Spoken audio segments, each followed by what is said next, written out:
जय हिंद सभी को। तो आज हम एक नया सब्जेक्ट आप लोगों को रिवीजन करा रहे हैं, जिसमें है हिंदी। हिंदी में आज हम पहला चैप्टर पढ़ने वाले हैं। कौन है? वर्णमाला पढ़ेंगे। ठीक है, वर्णमाला में आप लोगों को हम स्वर को पूरा अच्छे से बताएंगे। स्वर कितने प्रकार के होते हैं, स्वर के भेद होते हैं, संरचना के आधार पर जो भी है सब बता देंगे आप लोगों को, और नेक्स्ट क्लास में व्यंजन बता देंगे।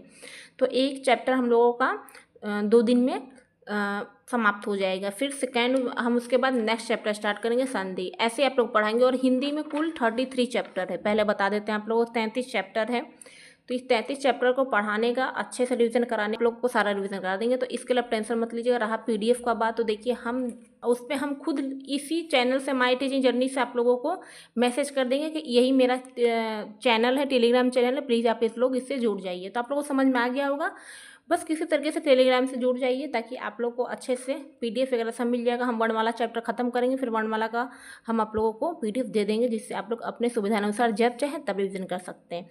और इसका कोई भी फ्री ऑफ कॉस्ट है, ये कोई पैसा वैसा नहीं देना आप लोगों को, चिंता मत करिए। और देखिए, आप लोगों के लिए हम सोचते हैं ना कि जितना हो सके उतना करें। जो लोग बैच नहीं ले पा रहे हैं, जो लोग मतलब नहीं कर पाते हैं सर्वाइव, सबका एक जैसा नहीं होता है स्थिति, तो हम सोचें उन लोगों को हम फ्री में ही वो पीडीएफ प्रोवाइड करा देंगे, जिससे आप लोग रिवीजन कर सकते हैं। लेकिन आप लोग प्लीज़ मेरे चैनल को सब्सक्राइब कर दीजिएगा। हम आपके लिए इतना कर रहे हैं। तो और आप लोग बस पीडीएफ चल जाएगा, तब सोचेंगे पीडीएफ से समझ में नहीं आ रहा, तो वो समझाने का जिम्मेदारी मेरा है। हम बहुत अच्छे से समझा देंगे आप लोगों को। ठीक है, तो अभी हम जो कमेंट कर देंगे, जिस कमेंट से हम करेंगे टेलीग्राम चैनल, आप उससे जाके ज्वाइन जरूर कर लीजिएगा। ठीक है, और आप लोगों को हम पढ़ाने के बाद ये मिल जाएगा। और आप लोग कमेंट जरूर करिएगा। टेलीग्राम पे आपको किसी चीज़ का पीडीएफ चाहिए, हम आप लोगों को पीडीएफ प्रोवाइड कर देंगे, जो लोग भी कमेंट करेंगे उसके।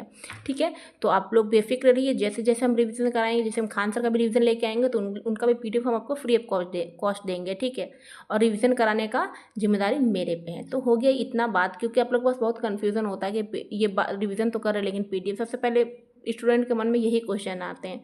सो देखो, आप पूरा ध्यान आप इस टॉपिक पे देना है। ठीक है, रिवीजन करिए। आज हम स्वर पढ़ाएंगे आप लोगों को, फिर नेक्स्ट डे हम आप लोगों को व्यंजन पे रिवीजन करा देंगे अच्छे से। तो चलिए स्टार्ट करते हैं अपने क्लास को। तो आज हम पढ़ेंगे वर्णमाला।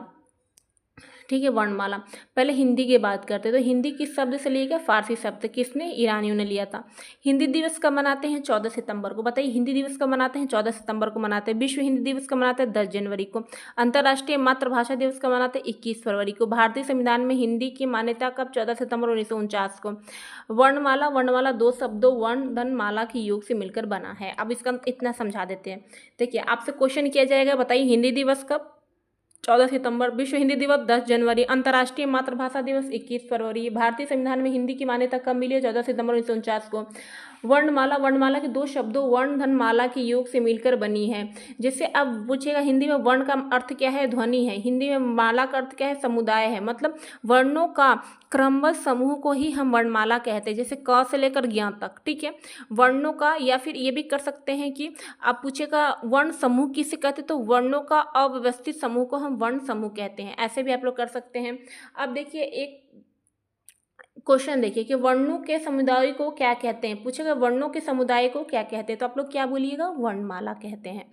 ठीक है, समझ में आ रहा है आप लोगों को? अब देखिए आगे, दिख रहा है ना, सब कुछ देखना पड़ता है। चलिए ठीक है, देखिए अब आपसे देखिए कैसे क्वेश्चन करेगा कि भाषा की सबसे छोटी लिखित इकाई क्या कहलाती है? बताइए, भाषा की सबसे छोटी लिखित इकाई क्या कहलाती है? बताइए, तो वर्ण कहलाती है। पूछेगा भाषा की सबसे छोटी मौखिक इकाई क्या कहलाती है? ध्वनि। क्या कहलाती है? ध्वनि। कैसे क्वेश्चन करेगा कि भाषा की सबसे छोटी लिखित इकाई बताइए, तो वर्ण। और भाषा की सबसे छोटी मौखिक इकाई क्या कहिए? ध्वनि।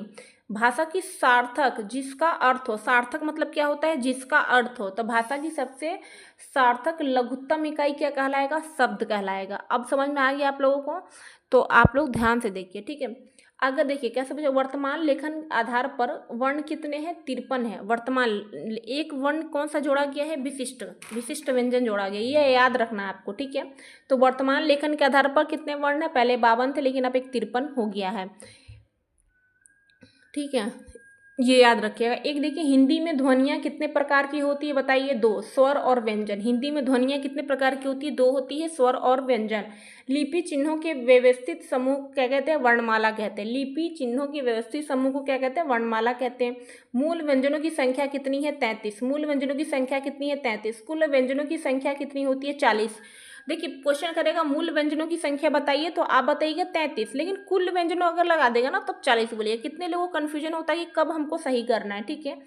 स्वर क्या कहता है, जिनका उच्चारण बिना अवरोध या विहीन के होता है, मतलब बिना रुकावट का होता है, ठीक है। अब देखिए अब यहाँ पे आते हैं फिर से आप लोग को। देखिए केंद्रीय हिंदी समिति ने विशिष्ट व्यंजन के रूप में स्थान देते हुए कुल वर्णों की संख्या 53 मानी है। किससे मानी है? अभी वर्तमान समय में केंद्रीय हिंदी समिति ने किसको एक ऐड कर दिया है, विशिष्ट व्यंजन को ऐड करके 53 माना है, पहले 52 होता था। स्वर कितने होते हैं बताइए? 11 पूछेगा, सिर्फ पूछेगा स्वर कितना होता है तो 11 होता है, ठीक है।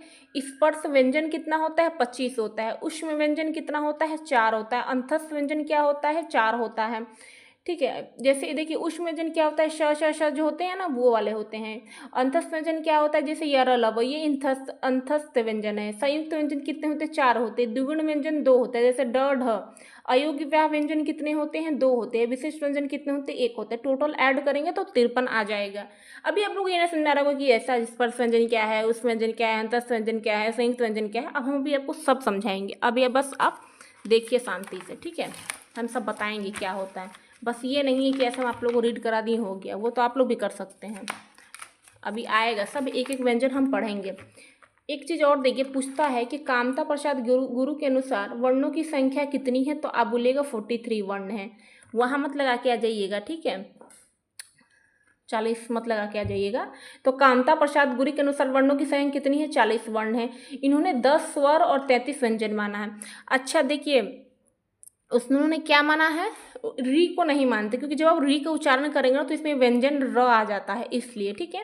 स्वर देखिए, स्वर को अच भी कहते हैं, बहुत इंपॉर्टेंट है, क्योंकि ये कितने बार ये पूछ लेगा कि अच कितने प्रकार का होता है, ये अच किसे कहते हैं, तो आप लोग समझ नहीं पाते। स्वर को ही अच बोलते हैं, ठीक है।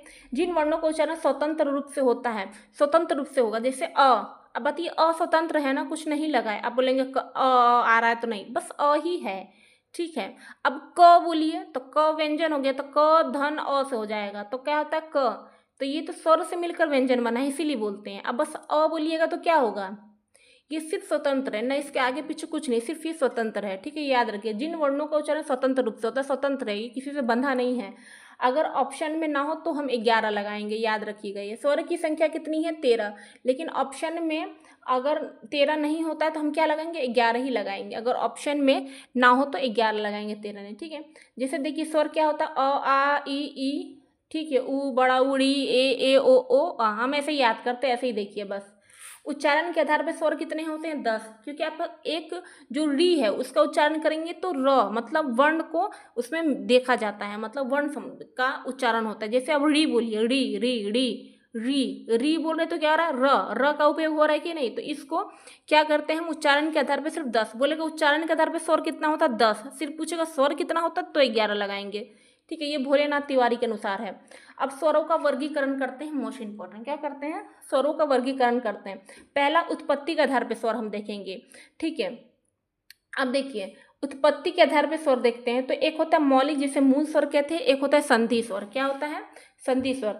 मौलिक मूल स्वर क्या होता है? जिन वर्णों का निर्माण एक खंड के द्वारा होता है, इनकी संख्या 4 होती है। अब बताइए अ किसी से मिलकर बना है? नहीं बना है, ये अ ही है, सिर्फ छोटी ई। देखिए ई किसी से मिलकर बनी? नहीं, छोटा ऊ, बस स्वतंत्र है, ये सिर्फ एक ही खंड है। और री, ये सिर्फ एक ही खंड है, ठीक है। तो अ ई उ और ई, अ छोटा ई छोटा ऊ और री, तो इनकी संख्या कितनी? 4 होती है। ये क्या है? जिन वर्णों का निर्माण एक खंड से हुआ था, ये एक ही खंड से। अब अ को नहीं तोड़ सकते, ये 2 खंड नहीं है। अब संधि स्वर क्या होता है? देखिए जिन स्वरों का निर्माण क्या होता है? 2 खंड से हुआ हो, ठीक है, उन्हें हम संधि स्वर कहते हैं। जैसे अब आप यहाँ देखिए, 1 मिनट रुकिए, दिखना चाहिए अच्छे से आप लोगों को, तब तो रिवीजन करेंगे, PDF देखे तो समझ में आएगा कि हमने क्या बताया था। अब देखिएगा अच्छे से, देखिए कि जिन स्वरों का निर्माण 2 खंड द्वारा हुआ है उन्हें हम संधि स्वर कहते हैं। एक होता है, देखिए अब संधि स्वर 2 होता है, एक होता है सजातीय, एक होता है विजातीय। एक होता है सजातीय, एक होता है विजातीय। सजातीय क्या होता है? जिन स्वरों का निर्माण समान जाति से होता है ना, एक जाति, समान जाति, ठीक है। अब जैसे यादव हैं तो यादव जाति से ही यादव यादव जाति तो एक ही जाति है, ऐसे आप लोगों को मतलब बताया जैसे याद हो जाए, तो वो एक ही जाति से हुआ। जैसे अब देखिए सजाति क्या होगा, जिन स्वरों का निर्माण समान जाति से हो। ठीक है। अब कोई गुप्ता है तो क्या है, गुप्ता गुप्ता क्या हो जाएगा, समान जाति हो जाएगा। ठीक है। ऐसे आप लोग जैसे मिश्रा मिश्रा तो समान जाति हो गए ना, तो ऐसे ही यहाँ पे भी देखेंगे इनकी संख्या कितनी होती है, 3। जातियों की संख्या सजाती हो, सजाती मतलब होता है जो समान जाति का हो। जैसे आ बड़ी ई बड़ा ऊ, आ देखिए तो अ धन अ से मिलकर आ बनता है, ये समान जाति का है कि नहीं है, एक ही है ना। बड़ी ई देखिए छोटी ये क्या समान जाति की है ना, बड़ी हो गई। बड़ा ऊ देखिए छोटा ऊ छोटा ऊ, ये क्या हो गई, समान जाति का है ना। तो ये तीनों जैसे आ बड़ी ई बड़ा ऊ, आ बड़ी ई बड़ा ऊ, आऊ आऊ ये नहीं पढ़ी है, बस ऐसे पढ़ेंगे तो बहुत अच्छे से याद होगा। आ बड़ी बड़ा क्या हो जाएगा, ये हो गया आपका सजातीय। ठीक है। सजातीय में कौन सा स्वर है, संधि स्वर है, ये याद रखिए। संधि मतलब देखिए ना, संधि कर रहा है, संधि यही तो होता है, धन धन का मतलब संधि। विजातीय क्या होता है, ये क्या होगा ना कि जो स्वर विभिन्न जाति के उसे मिलता है। जैसे आप देखिए कोई यादव है, यादव है, अब वो क्या हो जाएगा, जैसे आप कोई मिश्रा ले लीजिए तो ये दोनों क्या हो गया, ये अलग अलग जाति के हो गए। ये क्या है, ये अलग अलग जाति। तो वैसे ही बताइए जो स्वर विभिन्न जाति के योग से मिलो, अलग अलग जातियों के स्वर से निर्मित होते हैं।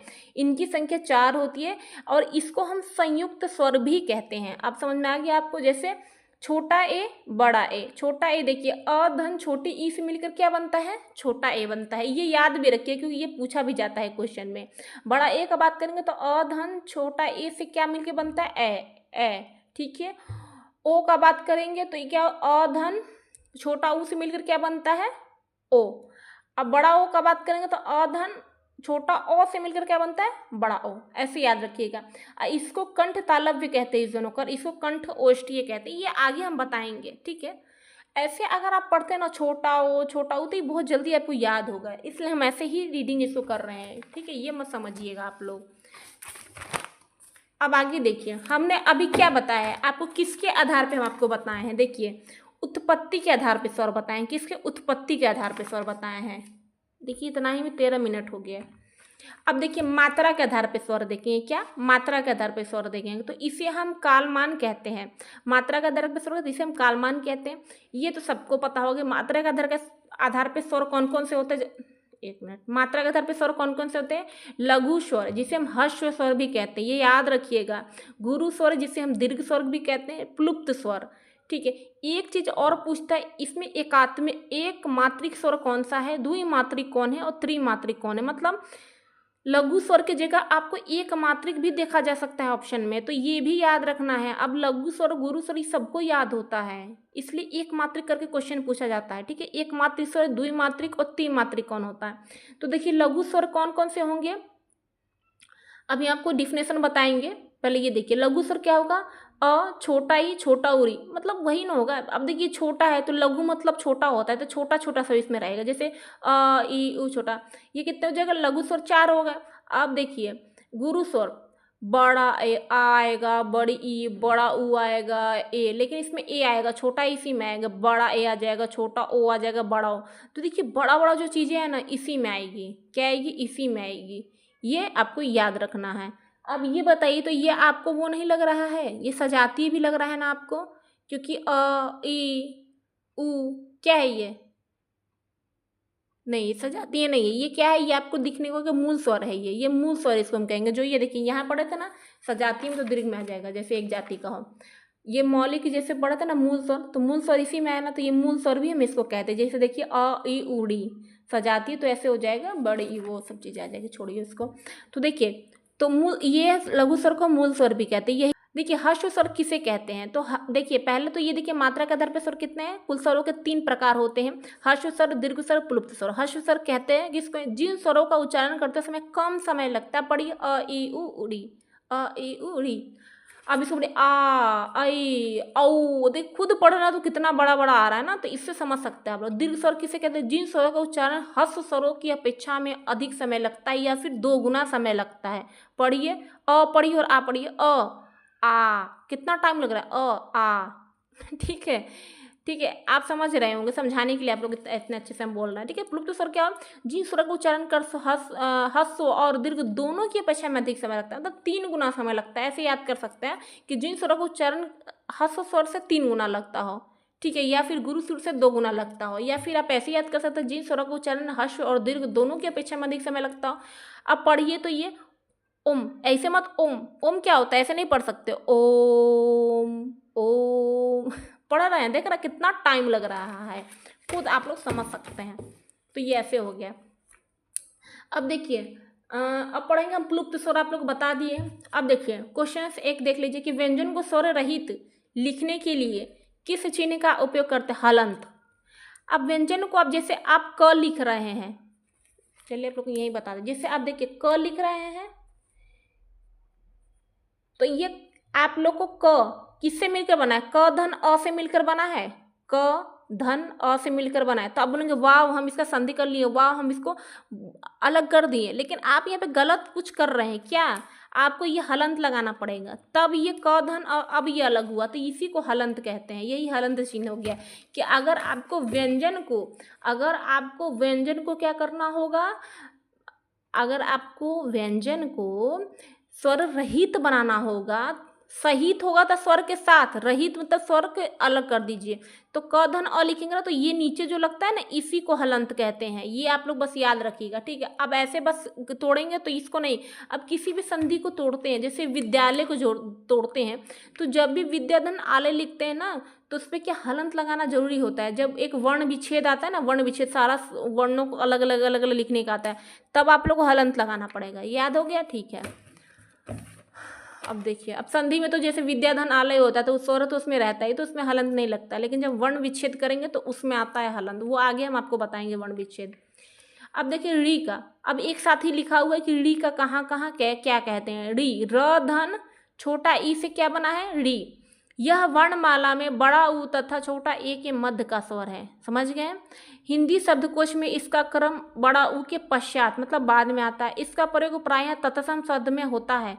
री के शब्द का सबसे ज़्यादा प्रयोग क्या तत्सम शब्द में होता है। आप बोलेंगे तत्सम शब्द क्या होता है, वो हम आगे जब तत्सम बढ़ाएंगे ना तब समझ में आएगा, आपको ऐसे नहीं समझ में आएगा, वो अभी तक यहीं रहने दीजिए। अब जीभ प्रयत्न के आधार पे स्वर बताइए। जीभ के आधार पे भी है, अग्र स्वर, मध्य स्वर, पश्च स्वर। अब ये सब ना प्रयोग खुद में करके देखिए तो बहुत अच्छे से याद रहेगा। चलिए बताते हैं कैसे। अग्र स्वर, जीभ का अग्रभाग कार्यरत होता है। अच्छा जरा बोली तो, ई ई ए ए, ई ई ए ए, ई ई ए, हम ऐसे ही याद करते हैं, ई आई ए, ऐसे मत बोलिए। देखिए बस ई ई ए ए, ऐसे आपको जल्दी याद होगा। क्या चाहिए, 4 होता है अग्र स्वर। अच्छा जरा आप ई ई ए ए, ई ई ए बोल के देखिए ना, आपका आगे वाला जो जीभ है ना वही कार्य करेगा। अब मध्य स्वर, जिनके उच्चारण का मध्य भाग में जीभ कार्यरत हो। अब अ बोलिए, अ अ अ देखिए बीच वाला आपका एकदम जो बीच होता है तालुक में, बीच वाला जीभ कार्यरत होगा। अब पश्च स्वर से देखिए, जिन वर्णों का उच्चारण में जीभ का पिछला भाग कार्यरत होता है, जैसे आ बोलिए, ऐसे लगेगा ना एकदम कंठ के नीचे से आवाज आ रहा है।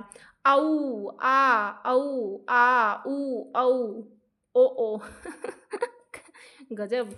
आ उ ओ ऐसे याद कर लीजिए, आ उ ओ। ये क्या हो रहा है, ये देखिए आप पश्च स्वर से काम आ रहा है, ठीक है। ये अपवाद में एक आगे स्वर आता है। उच्चारण, अब ओष्ठ के आधार पे देखिए, ये तो बहुत ही आप लोगों के लिए इजी है, आप खुद करके इसको देख सकते हैं। जिन स्वरों के उच्चारण में होठ गोलाकार या वृत्तमुखी नहीं होते हैं उन्हें आवृतमुखी स्वर कहते हैं हम। तो ओष्ठ के आधार पे आवृतमुखी स्वर और वृत्तमुखी स्वर आते हैं, आवृतमुखी स्वर वृत्तमुखी स्वर आते हैं। जैसे आप करके देखिए, आप खुद अब आवृतमुखी बताइए, जिन स्वरों के उच्चारण में होठ गोलाकार या वृत्तमुखी नहीं होते। अब बोलिए तो जरा, अ आ ई ए, आपका होठ गोला बना है, गोलाकार हुआ है, होठ नहीं हुआ है, सिंपल सी बात है, इसकी संख्या 6 होती है, बोल के देख लीजिएगा वृत्तमुखी स्वर। लेकिन ये डिफिनेशन याद जरूर रखना, डिफिनेशन भी आता है एग्जाम में। वृत्तमुखी स्वर क्या होगा, जिन स्वरों के उच्चारण में होठ गोलाकार या वृत्तमुखी होते हैं, जैसे उ ओ। ये बोल के देखिए, आपका होठ क्या होगा, गोलाकार होगा। हम फनी भी लग रहा होगा ना मेरा आवाज।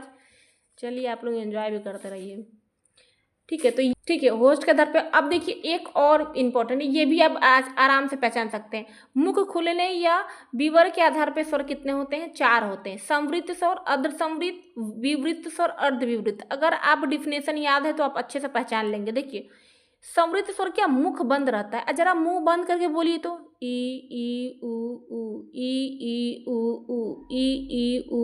आप बोलेंगे ऊ नहीं, औ होता है, ये हमको पता है, लेकिन आप थोड़ा सा ऐसे बोलेंगे तो जल्दी याद होगा। ये ट्रिक होता है सुई से। देखिए छोटा ऊ भी आ रहा है इसमें, ठीक है। ऊ इसमें भी आ गया, ई आ ही रहा है तो सु इसे याद कर सकते हैं। ये इतना 4 होता है, ई ऊ हम ऐसे याद करते हैं क्योंकि जल्दी याद है। अर्धसमृद्ध स्वर क्या होता है, समृद्ध के अपेक्षा थोड़ा खुलता है, उन्हें अर्धसमृद्ध कहते हैं। अब जरा बोली तो ए ओ, ओए से याद कर सकते हैं, ठीक है, ओए ए ओ। अब देखिए थोड़ा सा खुल रहा होगा। अब विपरीत स्वर, जिन स्वरों के उच्चारण में मुख अधिक खुलता है, बोलिए तो आ, पूरा मुख खुल के सामने आ गया कि नहीं, आ। कितना फनी लग रहे होंगे यार, आप लोग हंस भी रहे होंगे ना। विपरीत स्वर क्या, जिन स्वरों के उच्चारण में मुख अधिक खुलता है, आ, ये एक ही होता है, आ बोलिए तो क्या हो गया, आ, तो ये एक ही हुआ। अर्ध विपरीत स्वर क्या होता है, जिन स्वरों के उच्चारण में विपरीत स्वरों की तुलना में थोड़ा कम खुलता, बोलिए। अब इसके तुलना में थोड़ा कम खुलता, अ ए ओ, अ ए ओ, तो ये हो गया ना, ये 3 होता है। अब ये अच्छे से आप लोग को याद समझ में आ गया होगा, ठीक है। ज़्यादा हंसिए मत क्लास करते करते, आप लोग को हंसी बहुत आ रहा होगा, हमको पता है। आप लोग को समझाने के लिए क्या क्या करना पड़ेगा, देखिए अब अर्ध समृद्ध। अब एक जगह ही हम आपको पूरा एक बार देख लेते हैं। हमारा स्वर हो गया, इतना ही था स्वर। स्वर में हम क्या क्या बताए हैं आपको, देखिए पहला तो हम आपको स्वर में क्या बताएं, ये बताइए। 3 तरीके, तो उत्पत्ति के आधार पे स्वर हम देखे थे 2, फिर उसके बाद में हम कैसे देखे थे, मात्रा के आधार पे हमने आपको बताया था, फिर उच्चारण, फिर जीभ के प्रत्यय के आधार पे, फिर उच्चारण ओष्ठ के आधार पे। ये 4 तरीके से हम आपको स्वर बताए हैं। अब ये सारा स्वर एक जगह ला के हम बताते हैं। पूछेगा अर्ध स्वर, निम्न में से अर्ध स्वर कौन है, तो य व, ठीक है। जैसे कोआ कौआ, ठीक है, डॉक्टर भोलेनाथ तिवारी के अनुसार ये अर्ध स्वर क्या होगा, य और व। प्राकृतिक स्वर क्या होता है, अ ई उ, मतलब छोटा ई छोटा ऊ, अ छोटा ई छोटा ऊ, ये को प्राकृतिक स्वर हो गया।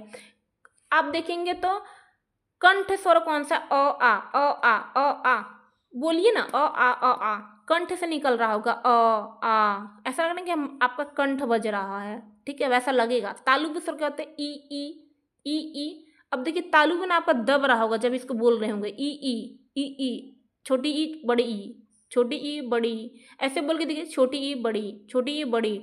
आपका जीभ होगा ना तालु से लड़ रहा होगा, ऐसे आप ट्रिक से याद कर सकते हैं। मूर्धन्य स्वर री हो रहा है कि नहीं, मूर्धा से आ रहा है कि नहीं, री। ओष्ठ स्वर बोलिए ऊ, अब ओष्ठ से ही है, ऊ आ रहा है कि नहीं। कंठ ओष्ठी स्वर ओ, कंठ भी है इसमें, ओष्ठ भी मिला हुआ, देखिए ओष्ठ के साथ आपका कंठ भी बोल रहा होगा, ओ। अब ऊ बोलिए ऊ, यहाँ बस होठ समझ में आ रहा होगा, लेकिन आप जो कंठ ओष्ठी स्वर बोलेंगे तो ओ आ, ये सब आता है। कंठ तालु स्वर क्या है, ए, देखिए कंठ भी बोल रहा है और तालु भी आपका बोल रहा है, तालु ए, ठीक है। उदासीन स्वर केंद्रीय स्वर अ, उदासीन स्वर और केंद्रीय स्वर जिसे हम कहते हैं क्या, अ। अपभ्रंश में कितने स्वर मौजूद हैं, 8 होते हैं, पूछ सकता है अपभ्रंश में कितने स्वर है, 8।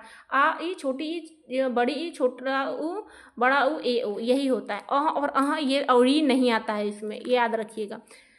थोड़ा सा क्वेश्चन देख देते हैं। स्वर रहित व्यंजन जब स्वर सहित व्यंजन से मिलता है तो क्या बनता है, संयुक्ताक्षर। अब बताइए स्वर रहित व्यंजन जब स्वर सहित व्यंजन से मिलेगा, जैसे देखिए क धन श, आपको बोला ना इसी को हलंत कहते हैं। क धन श से क्या बनता है, छ, तो छ एक क्या है, संयुक्ताक्षर व्यंजन है, ये संयुक्त व्यंजन हो गया कि नहीं, संयुक्त व्यंजन। क क्या है, ये शुद्ध व्यंजन है, ये शुद्ध व्यंजन है ना, क्योंकि ये हलंत लगा दिए, ये अ यहाँ से हट चुका है, और यहाँ से क्या है, ये हट चुका है। तो जब छ क धन श से मिलके छ बना है, ठीक है।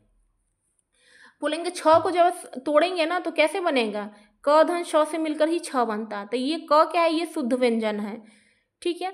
तो ये संयुक्त व्यंजन बन गया, उसी को हम संयुक्ताक्षर कहते हैं। किससे शब्द का वर्ण आरंभ नहीं होता है, अच्छा कोई शब्द बताइए ना, वो कमेंट करिएगा जरा, जो इससे हुआ हो, नहीं होता है, ठीक है। ढ से जैसे द्विगुण और उत्क्षिप्त होते हैं ये सब, ठीक है, इसको द्विगुण या उत्क्षिप्त कहते हैं। मूर्धन्य हर्ष स्वर का उदाहरण कौन सा है, बताइए, री एक मूर्धन्य है, और हर्ष अ ई उ यही सब है, री, ठीक है। कंठ तालव्य दीर्घ स्वर वर्ण का उदाहरण कौन सा है, ए, ठीक है। अब देखिए अनुनासिक स्वर क्या होता है, नाक और मुंह से बोलते हैं उसी को अनुनासिक स्वर हम कहते हैं। अब देखिए अब हम कल क्लास में क्या बताएंगे, व्यंजन, क्या बताने वाले, व्यंजन, तो ठीक है। तो कल हम व्यंजन को अच्छे से पढ़ेंगे, तो हम व्यंजन का रिवीजन कराएंगे। लाइट नहीं है, काफ़ी ज़्यादा गर्मी लग रहा है, तो आज का क्लास बस यहीं रहने देते हैं। उम्मीद करते हैं कि आपको अच्छे समझ में आया हो और आप लोग खूब हंसिएगा वीडियो देखें, क्योंकि फ़नी वे में मेरा फ़नी वे में पढ़ाएँ, क्योंकि ये ऐसा चैप्टर होता ही है, ठीक है, ताकि हम आपको प्रैक्टिकल बोल बोल के हम पढ़ा रहे हैं ना कि आप ऐसे बोलिए, ताकि आपको समझ में भी आएगा हाँ कौन सा व्यंजन कैसे, क्योंकि वहाँ पे बहुत कन्फ्यूजन होगा आपको कि कौन सा स्वर, सॉरी व्यंजन नहीं होगा स्वर, कि कौन सा स्वर है कौन सा स्वर नहीं है। ऐसे अब अगर आप बोलेंगे ना मुंह से तब समझ में आएगा। शीशे के पास जाइएगा, अपना जैसा मुंह है मुंह लेकर वहाँ खड़े हो जाइएगा, फिर बोल बोल के करिएगा ना, क्योंकि इससे क्वेश्चन काफ़ी ज़्यादा वर्णमाला से काफ़ी ज़्यादा क्वेश्चन आता है, ठीक है। इसलिए हम इतने अच्छे से डिटेलिंग में आप लोग को बोल बोल के समझा रहे हैं खुद से, ताकि आप लोग भी वहाँ बैठे हुए तो खुद ऐसे ही बोलिए, तब आपको समझ में आएगा। उम्मीद करते हैं आप लोग बहुत अच्छे से समझ में आया होगा। हिंदी क्लास भी आपको पसंद आएगा। जय हिंद, जय भारत। पढ़ते रहिए मन लगा के, खुश रहिए।